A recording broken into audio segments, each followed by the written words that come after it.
মানে আমাদের মুক্তিযুদ্ধের একটা অসাধারণ স্লোগান ছিল জয় বাংলা, এটা এরপর একটা অত্যাচারের স্লোগান হয়েছে, মানুষকে পেটানোর সময় জয় বাংলা।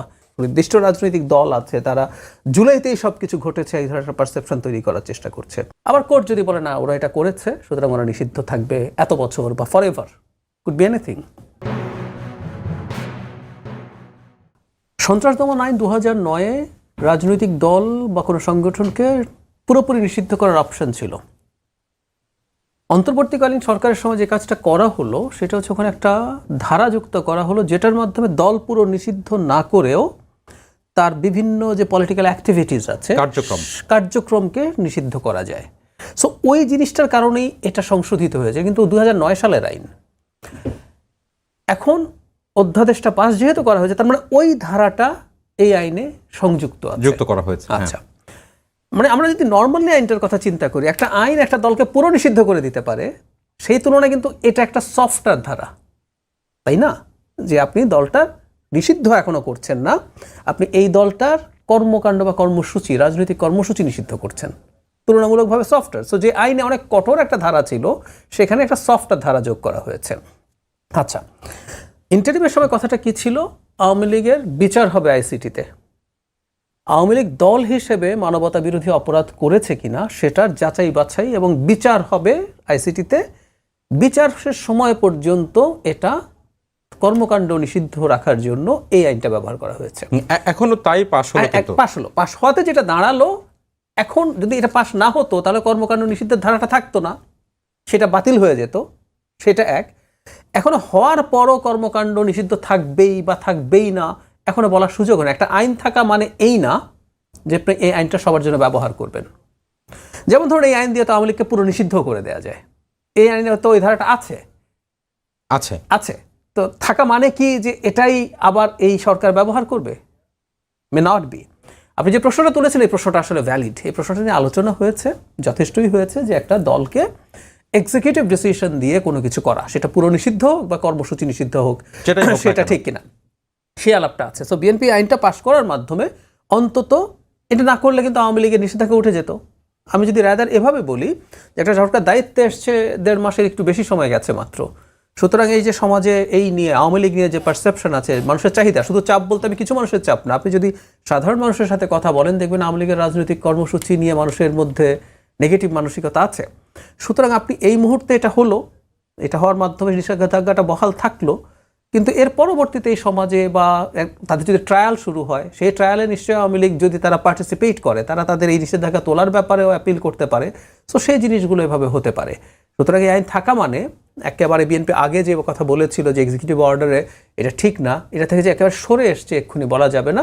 সময়ের সাথে দেখা যাক যে সরকার কি সিদ্ধান্ত নেয়। কিন্তু এখানে একটা জিনিস যোগ করতে, সেটা হচ্ছে যে আমরা যখন বিএনপি যখন হচ্ছে এই নির্বাহী আদেশে কোনো রাজনৈতিক দলের কার্যক্রম নিষিদ্ধের বিপক্ষে এক ধরনের সফটলি বিপক্ষে অবস্থান করছিল, তখন একটা বড় আলোচনা ছিল বিএনপির পক্ষ থেকে যে বিএনপির পলিটিক্যাল লিগেসিটা হচ্ছে যে বিএনপির যে প্রতিষ্ঠাতা রাষ্ট্রপতি জিয়াউর রহমান, তিনি বাংলাদেশে বহুদলীয় সকল রাজনৈতিক দলকে আবার নিয়ে এসেছিলেন, রাজনীতি করার সুযোগ দিয়েছিলেন। বেগম খালেদা জিয়া ছিলেন বহুদল, মানে এটার তিনি প্রবক্তা এবং তিনি ব্যবহারিক জায়গা থেকে দেখেছেন এবং সংসদীয় শাসন ব্যবস্থার মধ্যে নিয়ে এসেছেন দেশকে। তো সেই লিগেসিটা বিএনপি নষ্ট করতে চায় না। বিএনপি যেটার সবসময় দাবি করে যে বহুদলীয় গণতন্ত্রের প্রবক্তা হচ্ছে এই দল হিসাবে তার লেগেছে। তো সেই জায়গা থেকে বিএনপিকে এটা ডিফারেন্টভাবে হ্যান্ডেল করতে পারতো না। মানে একটা আলোচনা তো বিএনপির বিভিন্ন জায়গা থেকেও করা হয়, বা বিএনপি মনস্ক, আপনি যেহেতু পলিসি স্ট্র্যাটেজি প্রধানমন্ত্রীর উপদেষ্টা হিসেবে দায়িত্ব পালন করছেন, আলোচনা করা হয় যে রাজনৈতিকভাবে এটা মোকাবেলা না করে মানে সাধারণ মানুষই যদি আওয়ামী লীগের বিপক্ষে দাঁড়ায়, সেই রাজনৈতিকভাবে সেটা মোকাবেলা না করে আইনের মাধ্যমেই কেন করতে হলো, সেটাকেই কেন জারি রাখতে হলো? ওই যে বললাম একটা প্রেক্ষাপট তৈরি হয়। যেমন ধরুন কেউ এরকম উদাহরণ দেন, নেপালে যা ঘটেছে, কেপি শর্মা ওলি সরকারের বিরুদ্ধে মুভমেন্ট হলো, তারপরে তার পতন হলো, তার দলের ভরাডুবি হলো, অন্য দল জিতলো। বাংলাদেশের ঘটনাটা আসলে সেরকম ছিল না। আমাদের একটা ফান্ডামেন্টাল ভুল আছে আন্ডারস্ট্যান্ডিংয়ে, সেটা হচ্ছে নেপালে একটা গণতান্ত্রিকভাবে ভালো নির্বাচনে নির্বাচিত একজন প্রাইম মিনিস্টার ছিলেন, তার বিরুদ্ধে মানুষের অসন্তোষ তৈরি হয়েছে, তাকে পদচ্যুত করেছে। সেম ঘটনা এর আগে শ্রীলঙ্কার ক্ষেত্রেও হয়েছে। গোতাবায়া রাজাপাকসের বিরুদ্ধে মানুষ নেমে তাকে পদচ্যুত করেছেন, কিন্তু উনি কি ভোট চুরি করে ক্ষমতায় ছিলেন? উনি কি বছরের পর বছর মানুষের উপরে ভয়ঙ্করতম অন্যায় অত্যাচার নিপীড়ন চালিয়েছিলেন? চালাননি। আমরা তো শুধু জুলাই দেখি অনেকে, মানে এখন বিশেষ করে একটা নির্দিষ্ট রাজনৈতিক দল আছে, তারা জুলাইতেই সব কিছু ঘটেছে এই ধরনের একটা পারসেপশন তৈরি করার চেষ্টা করছে। শেখ হাসিনার বিরুদ্ধে লড়াইয়ের ইতিহাস দীর্ঘ।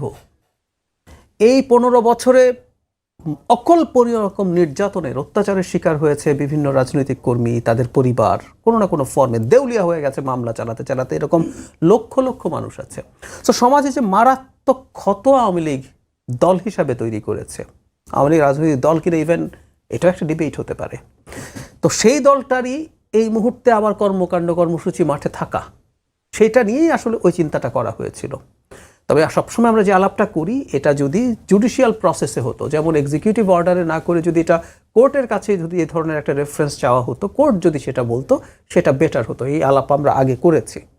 এখন আজকে এই আইনটা পাশ হওয়ার মাধ্যমে এটা প্রমাণিত হয়নি বা শেষ হয়ে যায়নি যে এই নিষেধাজ্ঞাটা এক্সিকিউটিভ অর্ডারে থেকেই যাবে। কিন্তু এই প্রশ্ন কিন্তু আসছে, যেমন ধরেন আওয়ামী লীগের ভেরিফাইড ফেসবুক পেজ থেকে সেই দলটার মুখপাত্র মোহাম্মদ আলী আরাফাত, তিনি বলছেন যে বিএনপিকে দেশের অন্যতম প্রাচীন ও বৃহত্তম রাজনৈতিক দলকে নিষিদ্ধ করার পূর্ণ দায় নিতে হবে এবং ভবিষ্যতে এর ফলে যে পরিণতি হবে তা বিএনপিকেই ভোগ করতে হবে। ওনারা অনেক কিছু বলবেন, মানে ব্যর্থদের আস্ফালন থাকে, ওনারা সেই আস্ফালন করছেন। বৃহত্তম কথাটা এখনো বলছেন। বৃহত্তম দল হলে ভোট ডাকাতি করতে হয় না, রাতে সিল মারতে হয় না। যে দলটা দিনে ভোট চুরি করার ক্ষমতা পায়, মানে সাহস পায় নাই, মানে সে এত ভীত যে আমি ভোট তো চুরি করবোই, আমার সব পুলিশ প্রশাসন সব আমার দল সবাই আছে, দিনেও ভোট চুরি করে আমি ম্যানেজ করতে পারবো, সেই সাহস তার হয় নাই, সে রাতে করছে। সে বৃহত্তম দল, এটা হতে পারে না। যাই হোক, ওনারা এগুলো বলবেন, ওনাদের এই বক্তব্যগুলো থাকবে, ওনারা নানান রকম হুমকি দেবেন, এগুলোই খুব স্বাভাবিক। তারা খুবই ক্ষুদ্র একটা শক্তি এখন, আবার অনেক ক্ষুদ্র না, তাদের একটা সিগনিফিক্যান্ট সাপোর্ট এখনও আছে, কিন্তু যথেষ্ট ক্ষুদ্র আমি মনে করি। তো ফলে তারা এই দায়গুলো দেবেনই। তারা তো চাইবেন যে আগামীকালই বিএনপি তাদেরকে মানে ফ্যাসিলিটেট করুক, তাদের দল কর্মসূচিতে চলে আসুক। আমি আবারও বলছি, আওয়ামী লীগের কর্মকাণ্ড বা কর্মসূচি, রাজনৈতিক কর্মসূচি পুরো নিষিদ্ধ থাকতেই হবে, থাকবেই ভবিষ্যতে, সেটা বলছি না। সমাজে এটা নিয়ে আলাপের প্রয়োজন আছে, আলাপ হচ্ছে। পরিস্থিতি কেমন আছে, আপনি যখন কোনো একটা সিদ্ধান্ত, এই সিদ্ধান্ত কিন্তু আগের সরকারের নেওয়া, এই সিদ্ধান্তটা আপনি তুলবেন কিনা, এক্সিকিউটিভ একটা সরকার চাইলে তুলতে পারে, হুইচ ইজ ট্রু, কারণ এটা বিচারিক সিদ্ধান্ত না।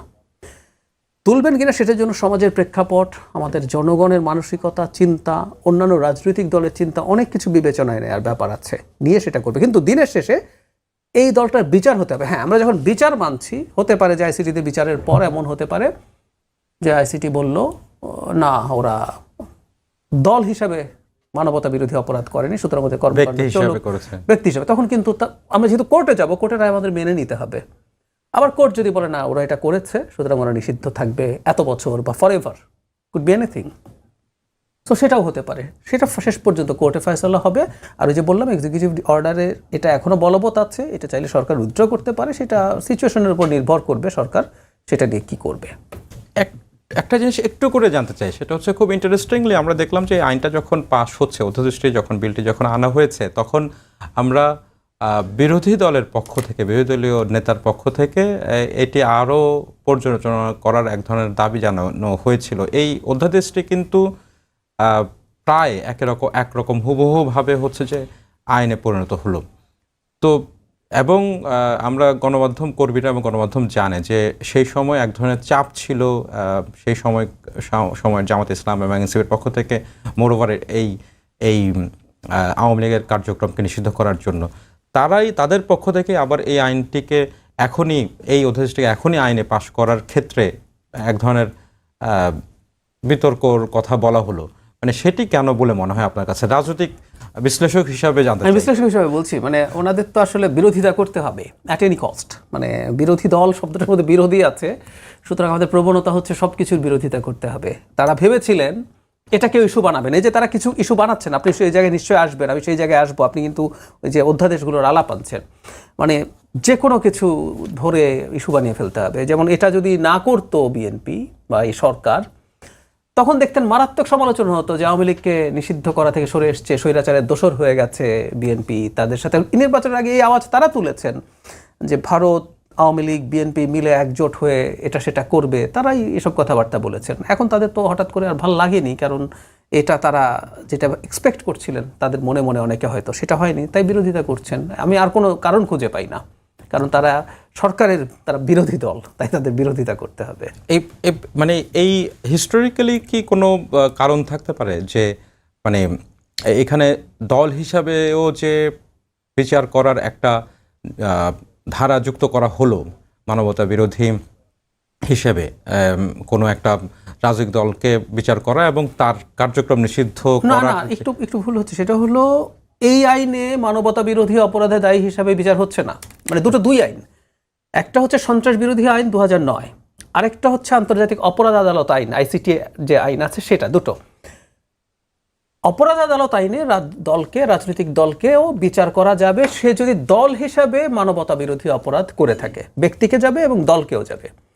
আর এটা হচ্ছে একটা আইন যেটার মাধ্যমে এক্সিকিউটিভ ডিসিশনে মাঝে মাঝে হয় কি বিচারিক প্রসেসের সুযোগ কম। হঠাৎ করে দেখলেন আপনি এমন একটা র্যাডিক্যাল সংগঠন দাঁড়ালো যে দেশে সশস্ত্র বিপ্লব করে ফেলতে চায়, তো যখন সে এরকম আসলো, এটা তো স্টেটের সাথে এটা ম্যাচ করে না, এই আইনটা রাখা হয়েছিল এই জন্য।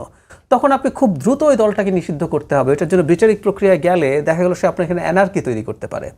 সো আপনি ওই আইনটা রাখলেন যে তাকে দল হিসাবে নিষিদ্ধ করে দেবেন।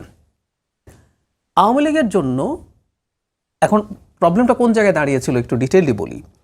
আইসিটিতে আওয়ামী লীগের বিচার হবে, কিন্তু বিচারের আগ পর্যন্ত তো আওয়ামী লীগ তাহলে টেকনিক্যালি সে তার কর্মসূচি চালিয়ে যেতে পারে, কারণ সে তো বিচারে সাব্যস্ত হয়নি সে দায়ী বা দায়ী না।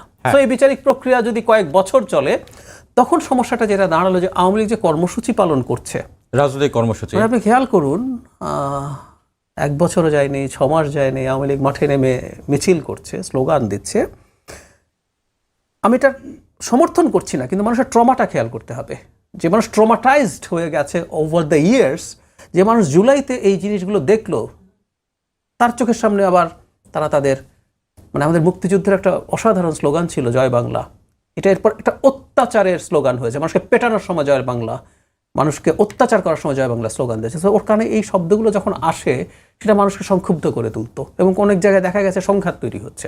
তো সেই কারণেই সম্ভবত চাওয়া হয়েছিল যে ঠিক আছে, আমরা আওয়ামী লীগকে নিষিদ্ধ করছি না, কারণ নিষিদ্ধটা করা এক্সিকিউটিভ অর্ডারে বিরোধিতা করছি, রাজনৈতিকভাবে না, বিচারিকভাবে ডিসিশন হোক। ওই সময়টায় তার কর্মসূচি, কারণ সেটাতে সোসাইটিতে এনার্কি তৈরি হচ্ছিল, এটা অন্তত যাতে আমরা রিফ্রেইন করতে পারি। কেউ তখন কর্মসূচি করতে গেলে মাঝে মাঝে তো পুলিশ বাধা দিচ্ছিল, তখন তো আসলে এই প্রশ্ন আসে, এই প্রশ্ন আমিও করেছি যে আওয়ামী লীগের কর্মকাণ্ড তো নিষিদ্ধ না, সুতরাং আওয়ামী লীগের কেউ যদি মিছিল করে সেটাকে পুলিশ কিভাবে বাধা দিতে পারে।